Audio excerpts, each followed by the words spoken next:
But first, more problems at an Albuquerque charter school. A state audit shows La Promesa Early Learning Center has been warned it does a poor job tracking its spending. That audit was released just weeks after KRQE uncovered that the school's executive director, an APS board member, may have spent school money to have her house cleaned. News 13's Marissa Lucero is live at La Promesa Charter School with that story.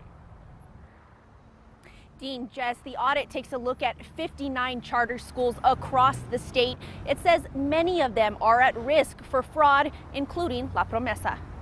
State Auditor Tim Keller says PED is doing a poor job overseeing spending at the state's charter schools. We're looking at two trends: the number of charter schools that our state's now responsible for, and then a lack of financial controls on those schools.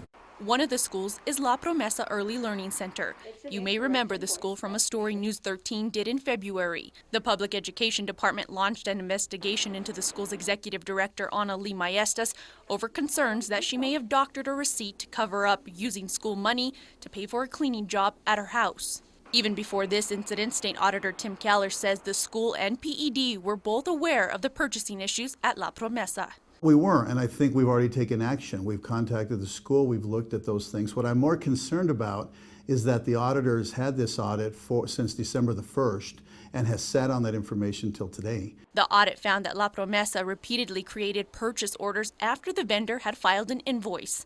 At worst, there's just the potential for fraud, waste, and abuse when it comes to taxpayer dollars for our kids. It also found that some of the school's expenses didn't match the invoice totals. For Keller, this is the last warning. We are putting them on notice that, if these issues aren't dealt with, there's different special investigations and other tools that our office might use. And we also reached out to Dr. Maestas to see if the school has begun to make some of those changes to its procedures, but she never got back to us. Back to you. Okay, Marissa, thank you. State Auditor Tim Keller says his office is already looking into the receipt from that cleaning company. It will be included, he says, in next year's audit.